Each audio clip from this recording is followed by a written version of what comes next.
यत्र नार्यस्तु पूज्यन्ते रमन्ते तत्र देवताः।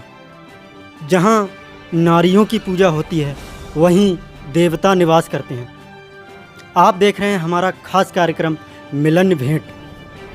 हमारे साथ हैं जनजाति कल्याण समिति उत्तराखंड की प्रवक्ता पूनम राणा, जो कि पेशे से एडवोकेट हैं और पूर्व में नौगवा ठग्गू से जिला पंचायत सदस्य भी रह चुकी हैं। मैम, हमें बताइए कि उत्तराखंड में थारू जनजाति की महिलाओं में राजनीतिक जागरूकता कितनी है, और अगर कमी है तो वो कमी क्यों है? थारू महिलाओं में जहाँ देखें तो राजनीतिक जागरूकता बहुत कम है। कितने नेता चुनती हैं वो अपने देश को चलाने के लिए, अपने राज्य को चलाने के लिए, अपने गांव को चलाने के लिए, गांव के विकास के लिए, देश के विकास के लिए, राज्य के विकास के लिए। उन्हें इतनी नॉलेज नहीं है कि वो कितने नेताओं को किस कार्य के लिए चुनती हैं। एक तो राजनीतिक जागरूकता की कमी ये है। दूसरा, उन्हें ये नहीं पता कि उनकी राजनीतिक समस्याएं क्या हैं, तो उनका समाधान किसके माध्यम से हो सकता है। तो राजनीतिक जागरूकता का मतलब यही है कि थारू महिलाएं हर किसी नेता, चाहे वो एमपी वोट के लिए आया हो, एमएलए वोट के लिए आया हो, प्रधान, जिला पंचायत, क्षेत्र पंचायत वोट के लिए आया हो, वो सबको यही कहती हैं, मेरी समस्या ये है कि मेरा राशन कार्ड बीपीएल में चढ़वा दें। इतना ही राजनीति के नाम पे जानती हैं।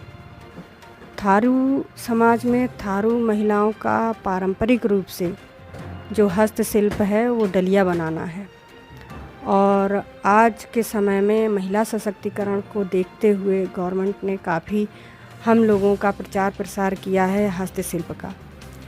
तो इस माध्यम से विदेशों से बहुत सारी डिमांड आती हैं, पूरे देश भर से डिमांड आती हैं हमारे हस्तशिल्प की।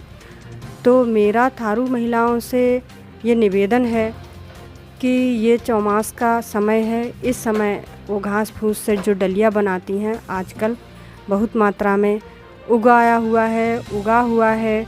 ये खास करके नदियों में, जंगलों में होता है। तो मेरा कहना उनसे ये है कि वो उसको अधिक से अधिक मात्रा में इकट्ठा कर लें, क्योंकि ये एकांत जगह में होता है, तो वहाँ पर ग्रुप में ही जाएं, क्योंकि शरारती तत्व और अपराधी तत्व बहुत ज़्यादा ऐसी एरियाओं में घूमते हैं, चाहे वो नशा खोरी करने वालों का हो ग्रुप, या चोरों का ग्रुप हो, या गुंडों का ग्रुप हो। ऐसे ग्रुपों से सावधान रहते हुए इन घासों को इकट्ठा कर लें, और अंतर्राष्ट्रीय बाज़ार और राष्ट्रीय बाज़ार में बहुत ज़्यादा मांग हो रही है। इनके हस्तशिल्प की अधिक मात्रा में बनाएं और उससे रोज़गार पाएं। जी, हमारे उत्तराखंड में 30% क्षैतिज आरक्षण है सरकारी सेवाओं में, और पंचायती राज सिस्टम में भी 50% आरक्षित सीटें हैं महिलाओं के लिए। तो महिला सशक्तिकरण की ओर उत्तराखंड सरकार का यह एक अच्छा कदम है, लेकिन कई जगह आपने देखा होगा पदाधिकारी महिला होने के बावजूद भी जेंट्स काम कर रहे हैं उनकी जगह। इस पर आप क्या कहेंगे? यह गलत है, और सर्वोच्च न्यायालय ने भी यही कहा है कि जिसका पद है वही उसका इस्तेमाल करे।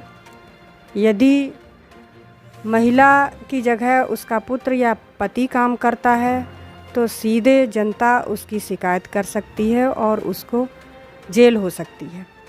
तो मेरा कहना सिर्फ ये है कि जिन महिलाओं को ये पद मिले हैं वो अपना कार्य स्वयं करें, तभी अपने गांव, अपने समाज का विकास कर सकती हैं। क्योंकि मैं जिला पंचायत रही हूँ, क्षेत्र पंचायत रही हूँ, तो सदन में जो सदस्य होता है उसी को बैठने की अनुमति होती है, उसी को अपनी समस्या रखने की अनुमति होती है। अन्य किसी को सदन के अंदर जाने की अनुमति नहीं होती है। यदि आप सदन पे अपने समाज की समस्या को नहीं रख पाएंगे तो विकास संभव नहीं है, उस समस्या का निदान संभव नहीं है। यदि मैं समस्त, जहाँ तक थारू समाज की बात है या अन्य समाज की बात है, तो मेरी सबसे यही विनती है कि ऐसी महिला को चुनें जो अपना कार्य स्वयं कर सके। और जनता को लाभ दिला सके, क्योंकि 5 साल का कार्यकाल होता है। हम ऐसी किसी महिला को चुन लेते हैं जो किसी न किसी के भरोसे चलती है, तो हम 5 साल पीछे हो जाते हैं। जी, शिक्षा के प्रति थारू जनजाति की महिलाओं, ओवरऑल उत्तराखंड की सभी जनजाति की महिलाओं का कितना रुझान है? शिक्षा के प्रति महिलाएं काफ़ी जागरूक हैं और सक्रिय भी हैं, और युवतियां, बेटियां और महिलाएं पूरी तल्लीनता से और पूरे कोशिश, जबकि संसाधन नहीं है उसके बाद भी पूरी कोशिश करती हैं कि हर चीज़ को सीखें और सीखकर अपने खुद का आर्थिक जीवन सशक्त कर पाएँ।